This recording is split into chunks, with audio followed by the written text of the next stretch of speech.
ልጅቱ በህይወት አለች። ይህን 8 ቀን ገላዋትም እንዲሁ አናቅም። ከዛ በፊት ግን አግኝተናታል። በዚህ ሳምንት ውስጥ ማለት ነው። አግኝተናት ውጭ ላይ እያለቀሰች አታልቅሽ አይዞሽ ትወጫለሽ፣ እኛም እኮ እንዲያንቹ ነን እዚህ ስንላት አይ የኔና እናንተ ይለያያል ልጄ ነው የምትለው። ልጅም አለኝ ብላለች። እና እሷ መጀመሪያም ጊዜ ከዛ ጥላትም የሄዱት ጠብቁን እያልኳቸው ጥለውኝ ሄዱ ጓደኞቼ ነው ያለችው። መጀመሪያ ላይ የወጣችው እሷ ናት።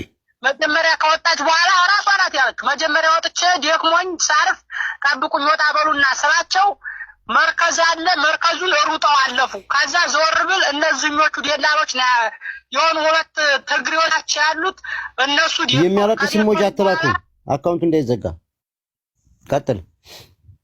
ከደፈሩ በኋላ ምንም የማውቀውም ነገር የለኝ። ራሴንም መነሳትም መውደቅም አቃተኝ። በሽታም የሚጥል በሽታ አለብኝ። ከዛ በኋላ ወሆነ ጉሬ ወስደው ጣሉኝ። ከጉሬው በኋላ ራሴንም ምንም የማስታውሰው ነገር የለኝ። በኋላ ስነቃ ጉሬ ውስጥ አገኘሁት። ቆይተው በጣም ረጅም ሰዓት እዛ ጉሬ ውስጥ ቆይቼ ከቆየሁ በኋላ ከመጡ በኋላ የሆነ ዋሻ ውስጥ አስገቡኝ። የሆነ ዋሻ ውስጥ ታስገቡ በኋላ በጣም በርካታ ሴት አለ። ነፍሰ ጡርም አለ፣ ልጅ የሚያዙ አሉ፣ ያበደችም 1-2 ያበዱም አሉ። ከዛ እዛ ውስጥ አንድ ወር ከ15 ቀን ይሁን ከ10 ምናምን ቀን ይሁን ቆይቻለሁ። ወደዚያ ያመጡኝ ያን 8 ቀን ነው አለችን። እና ላይ የሆነ እንትን ስለሷ እያፈላለጉ ስለሆነ ንገሩላት በህይወት አለች ብላ ነገረችን። የሷም ስልክ አልሰራልን አለ። ስልካችን ሊቀሙን ይችላሉ። በጣም ብዙ ልጆችም ተቀምጠናል። ደግሞ የሆነ የኮሬብ ነው ኮሪያ ይሁን የሆነ ሳይድ የሚባል ልጅ ገለውታል። እሷ ጋር ማለት ነው። እሷ ጋር እያወራ ለቤተሰቦችሽ እናሳውቅልሽ ስልክ ስጭን ሲሉ ደርሰውበት እዛው ገለውታል። የሆነ ሳይድ የሚባል ልጅ ማለት ነው።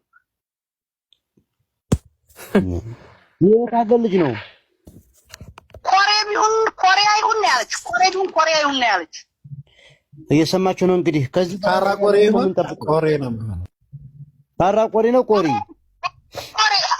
ምን ያለች ኮሬብ የሆነ ሳይድ የሚባል ቀጭን ያለው ጎፈሬ ልጅ እሱን ለቤተሰቦችሽ እናሳውቅልሽ ሞርሽም ለቤተሰቦችሽ እንዲያውቅልሽ እናሳውቅልሽ ሲሉ አንተ ምን ቢሆነ ብለው እዛው ገለውታል። የኮሬብ ልጅ ሳይድ የሚባል ስሙን አባቱን ስም አልነገሩኝም እንጂ ሳይድ የሚባል እና እኛም በህይወት ተወጣን። ብዙም የምንናገረው ነገርም ስላለ ብዙ የሚሰቃዩ ሴቶችም ስላሉ እንግዲህ አላህ ካለ እንወጣለን። ብር ማገባልንም እኛም ስልካችንን ሊቀሙን ይችላሉ እና እያፈላለጉ ነው ቤተሰቦቹ ብለዋል።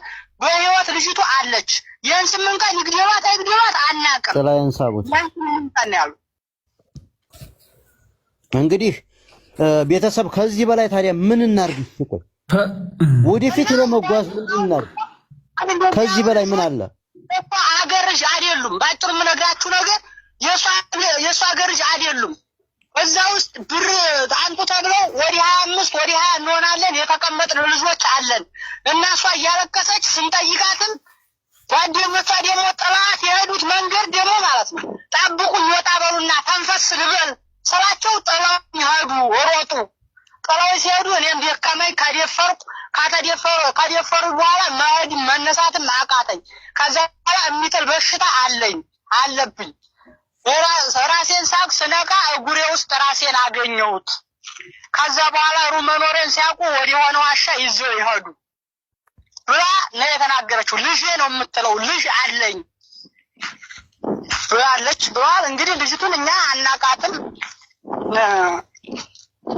ልጅቱን እንደዚህ ማለቷን ልንገራችሁ ብዬ ነው። እና እዚህ ላይ መንጫጫቱ እንዲያነካት ማለት ሳይሆን ቤተሰብ ካላት ልጅቱን ድረሱላት።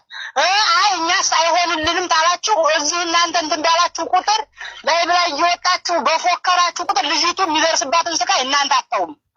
ያም ተነስቶ ሲንካት እጇ ይቆረጣል፣ እስኪ እጇ ይነካ። የምን ማለት ነው? ቆይ ሰው እጅ እኮ በሽፍታ እጅ እኮ ነው ያለችው። ልጅቱ እኮ እየተሰቃየች እኮ ነው ያለችው። በቃ የማይሆን ከሆነ እዛ ብዙ እህቶች ብዙ የሚሰቃዩ አሉ። እንደነሱ ትሰቃይ። አሁን እኮ ከዛ ወዲህ ያች ልጅ ትሙት ትዲያን አይታወቅም። ለብቻ እየወጣች ነው ተብላ እንግዲህ ሌላ ቦታ ወስደዋል ሊሆን ይችላሉ። እየወጣች ነው ተብላ ከዛ ወዲህ ሽንቷንም ትሸተናትም አናቅ ዋን ትጠጣ አይተናት አናቅም የት እንዲያለች አናቅም ብለዋል። ስለዚህ የማይሆንላችሁን አትነካኩ። ይሆንልናል ታላችሁ ደግሞ ግፍጥ በሉና ተጋፈጡና ወሬ ሳይሆን እሱ ይንጋት እጁን ቆርጠዋለሁ ምን እላለሁ ሳይሆን ወደ ተግባር መግባት ነው። በቃ ወንድ አይፎክርም። እዚህ ላይ ብላ እየመጣ ሁላችንም ለራሳችን ጊፍት ማሳደጊያና ለራሳችን ፎሎ ማሳደጊያ መሆን የለበት።